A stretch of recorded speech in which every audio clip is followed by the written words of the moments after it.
وقال الملک، کہنے لگا بادشاہ، انی ارى 7 بقرات سمان، میں دیکھ رہا ہوں خواب میں 7 گائے موٹی تازی، یاکلہن 7 جاف، جن کو کھا رہی ہے 7 کمزور، موٹی موٹی گائے 7 لیکن کمزور کمزور گائے ان کو کھا رہی ہے۔ وَسَبْعَ سُنبُلَاتٍ خُضْرٍ، اور 7 خوشے ہیں ہرے، خوشے وگی وگی، وَأُخَرَ يَابِسَاتٍ، اور اتنے ہی سوکھے، 7 سوکھے ہیں۔ بادشاہ حیران ہوا، 7 موٹی گایوں کو دبلیاں کھا رہی ہے، ایک ہاتھ میں 7 خوشے ہرے، دوسرے میں 7 خوشے سوکھے، کیا مطلب ہے اس کا؟ یا ایھا الملأ افتونی فی رؤیایا، اے میرے درباریوں فتویٰ دو مجھ کو میرے خواب کا، تعبیر دو۔ ان کنتم للرؤیا تعبرون، اگر تم خوابوں کے تعبیر جانتے ہو۔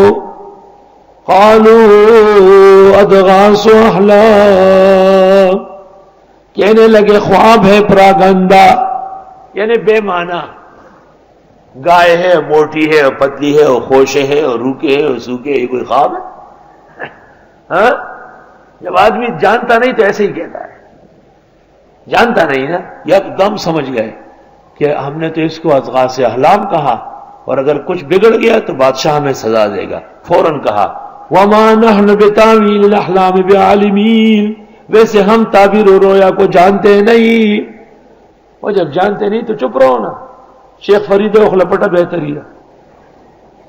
وقال الذي نجا منهما، کہنے لگا وہ آدمی جس نے نجات پائی 2 میں سے، وَادَّكَرَ بَعْدَ أُمَّةٍ، وَادَّكَرَ وَالذَّكَرَ سے بن کے باب افتعال میں، جیسے صبر سے استبار ہے، یاد آیا اس کو ایک مدت کے بعد، شاید کوئی دنیا میں ایسا بھولا ہو۔ انا انبئکم بتأویلہ، میں بتا دوں گا تم کو اس کی تعبیر، فارسلون، مجھ کو ذرا جیل جانے دو۔ اندر جیل خانے میں ایک دوست ہے، اس کو بتا سکتے ہیں، یہ بھی یقین ہے کہ ابھی تک اندر ہے۔ اف یوسف ایھا صدیق، اے یوسف میرے سچے دوست، یہ نہ چلیے یوسف علیہ السلام پذائز ہوئے جہاں کونٹی میں براغشت ہے، تو سرا علیہ السلام اسکالا پاس غوا بچیا اوئی نماز رشتونی دوستا ذکر چھے حاجت ہی دے کر حاجت پڑ گئی دو میرے پیارے پکے دوست۔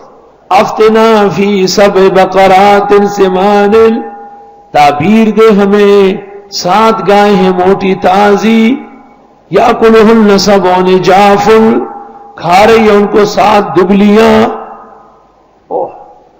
وَسَبْعِ سُنبُلَاتٍ خُضْرٍ، 7 خوشے ہرے، وَأُخَرَ يَابِسَاتٍ، اور اتنے ہی سوکھے۔ یہ کیا خواب ہے حضرت؟ ایسا خواب بادشاہ نے دیکھا۔ لَعَلِّي أَرْجِعُ إِلَى النَّاسِ، ہو سکتا ہے میں جاؤں لوگوں کی طرف، لَعَلَّهُمْ يَعْلَمُونَ، تاکہ وہ تعبیر سمجھے۔ دیکھو علم نبوت کیسے کامل ہے، بس جب سوال مکمل ہوا قال تزرعون 7 سنین دابا، تعبیر شروع ہو گئی، کیونکہ بادشاہ کا خواب ہے پورے ملک سے متعلق، اس لیے شاہانہ کاموں میں دیر مناسب نہیں۔ ویسے بھی عوام اور بادشاہ کا فرق بدی ہے، اور خواب کا فرق، شاہوں کا خواب بھی شاہانہ ہوتا ہے۔ جب قیمتی خواب ہے اور تعبیر بہت ضروری ہے تو دیر نہیں ہونا چاہیے۔ وہ جو دیر کرائی تھی وہ تو توحید کے لیے، اور اب تو توحید اس خواب کے ساتھ ہی پورے ملک پہ نافذ ہو جائے گی۔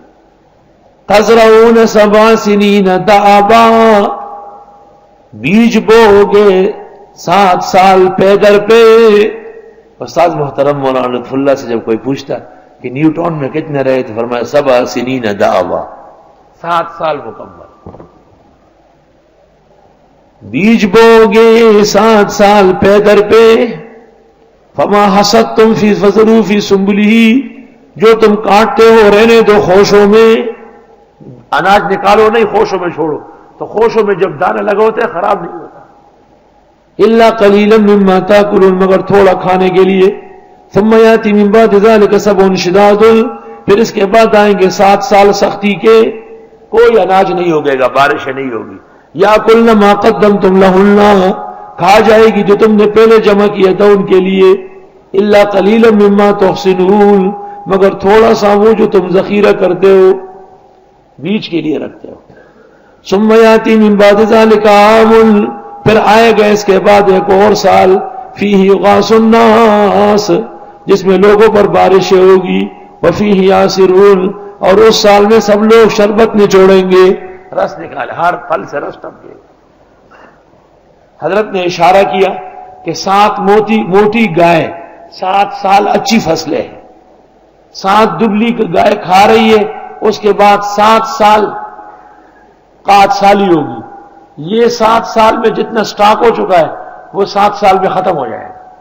اس کے بعد بارشیں ہوگی، ملک سرسبز ہو جائے گا، اناج اور پھل خوب ہوں گے، ہر پھل سے رس ٹپکے گا. جب یہ تعبیر وہ لے کے گیا بادشاہ کو سنا ہے، بادشاہ نے کہا وہ جلدی کر، اس شہزادے اور خانوادے کو باہر لاؤ، یہ اندر رکھنے کا ہے. وقال الملک اتونی بہ، کہنے لگا بادشاہ لے آؤ اس کو میرے پاس. حضرت یوسف کے پاس دوبارہ ساتھی آیا کہ حضرت بلا رہا ہے. فلما جاءہ الرسول، جس وقت آ گیا حضرت کے پاس قاصد کہ وہ بلا رہے، قال ارجع، فمنا، واپس جاؤ، الی ربک، بادشاہ کی طرف. فاسألہ، پوچھو، ما بال النسوۃ التی قطعن ایدیہن، وہ کیا قصہ ہوا تھا کہ عورتوں کی انگلیاں کٹ گئی. مجھے ویسے زانی کہہ کے جیل میں بن گیا ہے، پتہ چلنا چاہیے. تو للمرء ان یحتاط فی امرہ ویدفع عن نفسہ التہمہ، پہلے تہمت ختم کرو. جیسے سیاسی لوگ کہتے کہ پہلے مطالبات مان لو پھر ہم بیان آئیں، اس کا ثبوت. ان ربی بکیدہن علیم، میرا رب ان کی سازشیں جانتے ہیں. قال ما خطبکن، بادشاہ نے عورتوں کو جمع کیا، کیا سازش کی تھی تم نے؟ اذ راوتن یوسف عن نفسہ، جس وقت پھسلا رہی تھی یوسف کو اس کے جی سے. قلنا حاشا للہ، سب نے کہا اللہ کی پناہ، ما علمنا علیہ من سوء، ہم نے نہیں دیکھا اس کو برا، ہم نہیں جانتے ہیں حضرت یوسف کے بارے میں کوئی برائی. قالت امرأۃ العزیز، کہنے لگی عزیز مصر کی بیوی، الآن حصص الحق، اب تو کہنا پڑے گا حق. حصحصا، جسسا، لففا، فففا. انا راودتہ عن نفسہ، میں نے دعوت دی تھی اس کو جی سے. وانہ لمن الصادقین، بے شک وہ پکوں میں سے رہا، نہیں آیا.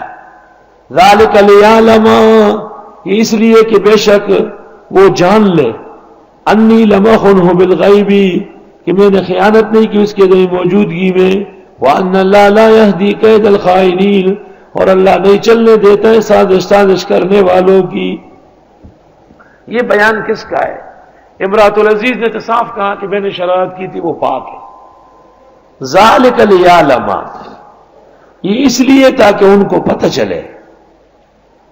بعض کہتے ہیں یہ مقول یوسف علیہ السلام کا ہے، تاکہ بادشاہ مصر کو پتہ چلے کہ میں کسی جرم میں نہیں ڈالا گیا ہوں، ناحق ڈالا گیا ہوں جیل میں. اور یا یہ کہ زلیخا نے کہا تاکہ حضرت یوسف کو پتہ چلے کہ میں نے اس شرارت کے بعد مزید اس کی عدمی موجودگی میں کبھی بھی تہمت نہیں لگائی.